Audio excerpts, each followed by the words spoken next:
Hello everyone, आज हम लोग इस पूरे सेशन में ये सीखेंगे कि मोमेंट डिस्ट्रीब्यूशन मेथड को हम लोग कैसे यूज़ कर सकते हैं for the analysis of beam. ठीक है, या फिर एनालिसिस ऑफ इनडिटर्मिनेट स्ट्रक्चर हम लोग कह सकते हैं। ठीक है, तो मोस्ट इम्पॉर्टेंटली हमें सारे पॉइंट्स क्लियर होने चाहिए अगर हम मोमेंट डिस्ट्रीब्यूशन मेथड को फॉलो करेंगे to analysis and to draw the bending moment diagram और to draw the shear force diagram, ठीक है, ऑफ द इनडिटर्मिनेट स्ट्रक्चर। तो इनडिटर्मिनेट स्ट्रक्चर को फाइंड आउट करने के लिए मोस्ट इंपॉर्टेंटली आपको for using moment distribution you have to understand all the 4 to 5 factors. ठीक है, तो starting from the first, so it is the carry over moment or we can say COM. So it is the moment developed at one end due to the applied moment at the other end. So इस का example लेंगे अगर हम लोग क्या है, अगर far and अगर ये क्या है एक सिंपली सपोर्टेड मान लिया जाए जो कि हमने ड्रॉ कर रखा है। अगर बी पे हमने मोमेंट अप्लाई किया और जो ए पे जनरेट होगा, ठीक है, उसका कहने का मतलब वही है। अगर कैरी ओवर मोमेंट की बात करें ना, उसका कहने का मतलब वही है।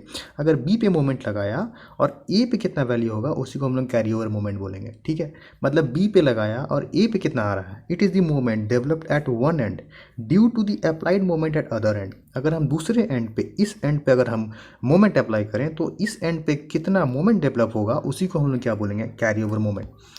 तो अगर हम फर्स्ट केस की बात करें तो फर्स्ट केस में क्या है, when the far end is hinged. अगर फार एंड हिंज है मीन्स इसकी बात कर रहा है। So moment at A we can say, so क्या हो जाएगा, carry over moment is equals to zero when the far end is hinged. अगर फार एंड को हिंज सपोर्ट है तो क्या हो जाएगा, carry over moment zero. Second, so second thing, when far end is fixed. अगर बी पे moment apply किया जाए और फार एंड क्या हो, फिक्स एंड हो, ठीक है, फिक्स्ड सपोर्ट हो, तो क्या हो जाएगा, carry over moment is equals to m/2। ठीक है, सिमिलरली फॉर कैंटिलीवर बीम, अगर कैंटिलीवर बीम है, अगर बी पे कोई मोमेंट अप्लाई हो रहा है तो ए पे कितना मोमेंट जनरेट होगा उसी को हम लोग क्या बोलेंगे, carry over moment. So carry over moment for cantilever beam is equals to minus of M, और we can say negative is due to the opposite direction. ठीक है, एंड सिमिलरली हम लोग क्या बोल सकते हैं, carry over factor, or we can say the carryover COF. Carryover factor is, we can say that COF. So COF is carryover moment by applied moment. It is nothing but the ratio of carryover moment to the applied moment. सो अब अगर हम लोग ऊपर से हम लोग सब जान चुके हैं कि कैरी ओवर मोमेंट क्या होता है। ठीक है, कैरी ओवर मोमेंट हम तो समझ गए क्या होता है। अब जब कैरी ओवर मोमेंट समझ गए तो इसके बाद हम लोग आते हैं यहाँ पे, तो क्या हो जाएगा, कैरी इस रेशियो है बस carry over moment by applied moment का। अगर फार एंड हिंज्ड हो, अगर फार एंड हिंज हो तो हमें फॉर्मूला क्या कहता है, कि carry over moment by applied moment. तो कैरी ओवर मोमेंट है क्या, कैरी ओवर मोमेंट जीरो है due to far end, due to hinge support. ठीक है, ड्यू टू, देखिए यहाँ पे due to far end is hinge, तो कैरी ओवर मोमेंट क्या है, जीरो। तो सिमिलरली क्या हो सकता है यहाँ पे, जीरो बाई अप्लाइड मोमेंट। तो हमने एक एंड पे क्या अप्लाइड करा, मोमेंट अप्लाइड करो, तो क्या हो जाएगा m। So zero by M is zero. And similarly when far end is fixed, अगर फार एंड फिक्स्ड है तो फॉर्मूला क्या कहता है हमें, फॉर्मूला ये कहता है कि carry over factor is equals to carry over moment by applied moment. So carry over moment क्या होगा, तो m/2। अगर फार एंड फिक्स है, अगर ऊपर आपने वीडियो देखा, अगर ऊपर ध्यान दिया होगा तो क्या हमने बोला, अगर फार एंड अगर फिक्स्ड है तो क्या हो जाएगा, carry over moment is m/2। And what is the applied moment, so applied moment is m। So by solving this we can find out the value is half, 0.5। And for cantilever beam what is the formula, the carry over factor is equals to carry over moment by applied moment. So अगर cantilever beam की बात करें तो हमने जो carry over moment क्या हुआ था, ड्यू टू नेगेटिव, तो माइनस एम, और अप्लाइड मोमेंट क्या था, एम, तो क्या हो जाएगा यहाँ पे -1। सो स्टिफनेस फैक्टर, सो स्टिफनेस फैक्टर क्या होता है, it is the moment required for unit angle of rotation in the direction of rotation. So similarly हमें क्या रखना है, के इज इक्वल्स टू m/थीटा।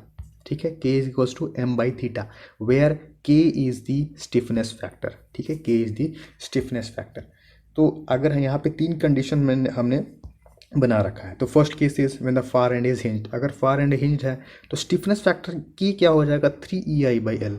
सिमिलरली अगर फार एंड क्या हो, फिक्स हो, तो क्या हो जाएगा, 4EI/L वेयर इस सब का वैल्यू जो है क्वेश्चन में दे रखा होगा, लेंथ की वैल्यू दे रखी होगी, आई की वैल्यू दे रखी होगी, ई की वैल्यू दे रखी होगी। अगर नहीं दे रखी होगी तो हम लोग आगे क्वेश्चन में इसको सॉल्व करके समझेंगे। आप ये बस यहाँ पे ये सब अब बस आप एक तरह से रिमेंबर कर लें कि अगर फार एंड हिंज्ड हो तो स्टिफनेस फैक्टर क्या हो जाएगा, 3EI/L। And the far end is fixed तो क्या हो जाएगा, 4EI/L। ठीक है, और अगर फार एंड फ्री है, अगर फार एंड फ्री है तो क्या हो जाएगा, K is equals to 0। So similarly relative stiffness क्या होता है, it is the ratio of I by L, I by L, ठीक है। अब यहाँ पे सो डिस्ट्रीब्यूशन फैक्टर में आते हैं अब, ठीक है। The fourth point is the important point, that is the distribution factor. So हम लोग इसको कैसे डिफाइन कर सकते हैं, द रिजिड, यहाँ किस पे होता है, बस एक रिजिड जॉइंट्स पे होता है और फॉर मेंबर्स पे होता है, ध्यान रखना हमने मेंबर की बात की है, ये बस कहाँ पे होगा, रिजिड जॉइंट्स पे होगा और बस मेंबर्स पे होगा, ठीक है। It is defined at the rigid joints only, अगर हम लोग रिजिड जॉइंट की बात करें तो ये बस वहीं होगा और कहाँ पे होगा, बस मेंबर्स पे होगा। तो distribution factor is equals to K by summation of K, ठीक है। हमने के क्या बता रखा, स्टिफनेस, और समेशन ऑफ क्या है, टोटल स्टिफनेस, ठीक है, एट जॉइंट्स, ठीक है।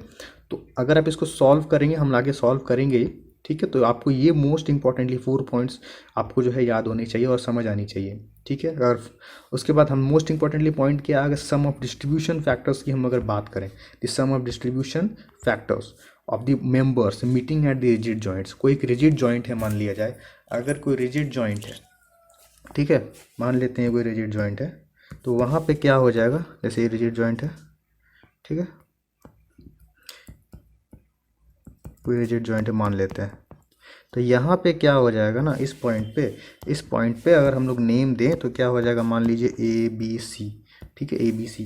सो A B C will become, so हम लोग अगर क्या बोले, summation of distribution factor of the members meeting at the rigid joint, तो ये क्या है, एक रिजिड जॉइंट एट ए की बात करें, ठीक है, तो रिजिड जॉइंट क्या है, ए। सो इसका जो डिस्ट्रीब्यूशन फैक्टर होगा, दैट इज के बाई समेशन ऑफ के इज इक्वल्स टू 1, ठीक है। आगे हम सॉल्व करेंगे, बस समझने के लिए समझ लीजिए कि डिस्ट्रीब्यूशन फैक्टर जो है वो जॉइंट पे क्या होगा हम लोगों का 1, ठीक है। तो हम लोग इसी सेशन को कंटिन्यू करेंगे for understanding the moment distribution method, और we can say the Hardy Cross method to analysis of indeterminate structures, ठीक है। सो हम लोग आगे वीडियो में देखेंगे। सो आप प्लीज़ चैनल को लाइक, शेयर और सब्सक्राइब कीजिए। So thank you.